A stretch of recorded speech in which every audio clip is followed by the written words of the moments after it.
আপনি আমাকে এখানে নিয়ে আসলেন কেন? আচ্ছা, তুমি কবিতাকে সবসময় আমার সাথে জড়াও কেন?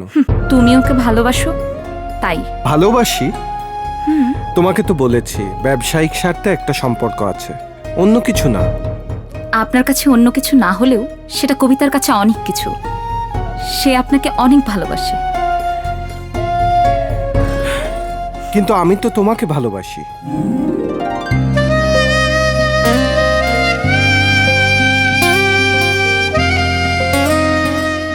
মিনা, আমার ভেতর যে ভালোবাসা আছে সেটা শুধুই তোমার জন্য।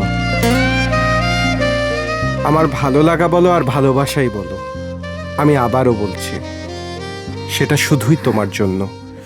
সেখানে অন্য কেউ আসতে পারবে না। আমিও তোমাকে ভালোবাসতে চাই রাজা, অনেক ভালোবাসতে চাই। আই লাভ ইউ রাজা।